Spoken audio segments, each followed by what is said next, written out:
Olá pessoal, como todos já sabem, a Câmara de Pinda votou e aprovou na noite desta segunda-feira, dia 3 de junho, o projeto do Poder Executivo que trata do reajuste dos servidores públicos. Esse reajuste vale tanto para os servidores públicos da própria Prefeitura como os servidores públicos da Câmara Municipal também. O aumento foi de 4%, lembrando que há 2 sessões já que este aumento vem sendo adiado. Existia uma parte da categoria que vinha demonstrando insatisfação com o índice de 4%. O próprio Sindicato dos Servidores Públicos havia solicitado lá no início, feito uma reivindicação pelo ajuste de 7%, a Prefeitura propôs 4% e não abriu possibilidade de rever esse valor, mantendo aí que o aumento possível e que viria a ser dado seria os dos 4%, né? Entre os servidores, nós conversamos ao longo dessas últimas sessões com os servidores que foram à Câmara Municipal reivindicar um aumento maior. Existiu a manutenção do pedido dos 7%, mas ficava evidente que 5% já seria o suficiente para a categoria aceitar, porque ele estaria repondo minimamente a inflação que acumulada no período é de 4,94%. Nós fizemos um cálculo, divulgamos isso na última coluna Papo, Pauta e Café, da edição 9, que esse 1% a mais, se o prefeito optasse em ceder, nesse 1% e fosse a 5%, isso representaria uma diferença no orçamento de um pouco mais de 1,5 milhão no ano. Lembrando que a reforma administrativa aprovada em dezembro do ano passado, que reestruturou os cargos de comissão e de confiança, ou seja, os cargos de indicação, eles geraram um impacto de cerca de 6 milhões ao ano na folha de pagamento, ou seja, 1% a mais para o funcionalismo público seria um valor final muito abaixo, por exemplo, do que gerou a reforma administrativa em termos de impacto na folha de pagamento. Na Câmara ontem, a proposta foi aprovada por unanimidade. Os vereadores que estavam contra o índice disseram que a preocupação de não aprovar os 4% era do funcionalismo acabar ficando no ano sem aumento, já que o prefeito havia se posicionado que seria 4% ou nada. Então os vereadores, mesmo contrários, os que se mostravam contrários ao índice de 4%, votaram favoráveis, dizendo que não queriam que corresse o risco dos servidores ficarem sem nenhum aumento.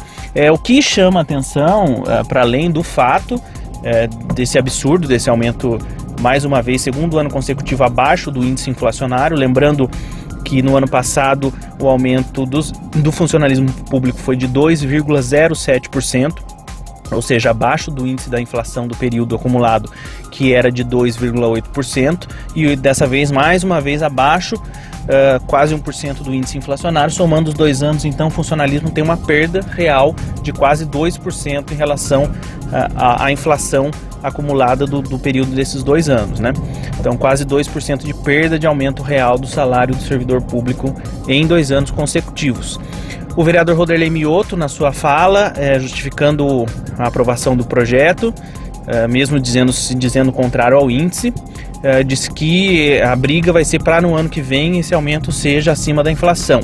Só lembrando que no ano que vem, por ser ano eleitoral, existe uma lei de 1997 que limita um prazo de até 180 dias antes do período, antes da eleição, para aumento real dos servidores públicos. Se esse aumento não acontecer nesse período até 180 dias antes da eleição, o único aumento possível é o reajuste mesmo no índice da inflação. Então, o funcionalismo público corre um risco real, sério, de ficar 3 anos consecutivos sem aumento real do salário, ou até não sem um aumento real, mas correndo o risco de ficar inclusive abaixo do índice inflacionário do período. A Câmara ontem se mostrou apática, com um discurso bastante confuso, mesmo os que votaram a favor e que eram contra, não conseguiram se explicar. O vereador Ronaldo Pipas mostrou estar indeciso quanto ao voto dele, chegou a dizer que não seria o primeiro a votar, querendo indicar que acompanharia o voto do vereador Roderley Mioto, que seria o primeiro a fazer o seu voto. mas no fim acabou sendo aprovado por unanimidade. A Câmara Municipal se mostrou mais uma vez fraca na narrativa política, fraca no debate político, não conseguiu, junto ao Poder Executivo, articular uma outra saída para esse tema e acabou novamente arcando com o preço que a princípio é do Executivo, né? A Câmara mais uma vez assumiu para ela o compromisso de brigar pelo tema, não conseguiu reverter e fica com a imagem de um legislativo fraco, pouco combatente, sem capacidade de enfrentamento das medidas do Poder Executivo. Esse é o cenário que a gente tem. Mais uma vez, essa Câmara não consegue fazer o confrontamento político. Isso já vem acontecendo de forma muito acentuada desde o início dessa legislatura. Nós fizemos um levantamento em 2017, primeiro ano dessa legislatura, no qual nós mostramos que 97% dos projetos do Poder Executivo que foram para a Câmara Municipal foram aprovados, né? Sendo dos que foram à votação, todos eles foram aprovados, né? 100% dos projetos do Executivo que foram à votação, que chegaram à etapa de votação, acabaram aprovados, muitos deles por unanimidade e muitos deles polêmicos e que até hoje não se concretizaram, né? Projetos como um exemplo clássico é o da farmácia solidária, sempre comentado. Então, mais uma vez a Câmara se mostrou fraca, mais uma vez se mostrou de cabeça baixa, mais uma vez se mostrou incapaz de fazer a narrativa e o embate político que é inerente das democracias, e com isso a gente tem um Poder Executivo que caminha a passos largos com a capacidade de fazer como bem entender, sem nenhum tipo de enfrentamento por parte do parlamento no município. E lembrando que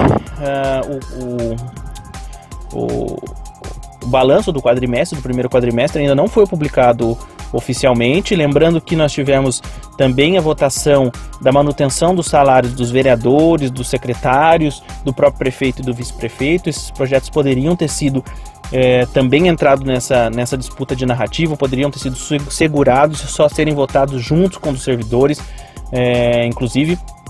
Lembrando que, como nós dissemos, o aumento da folha de pagamento com a reforma administrativa, com os cargos de comissão e de confiança, tiveram um impacto de praticamente 6 milhões na folha neste ano, né? E para o servidor público ficou mais uma vez abaixo do índice inflacionário do período. É uma pena que termine dessa forma, e é uma pena que a gente esteja diante de um legislativo tão fraco, tão incapaz de fazer a construção política tão importante para a cidade, tão importante para a democracia.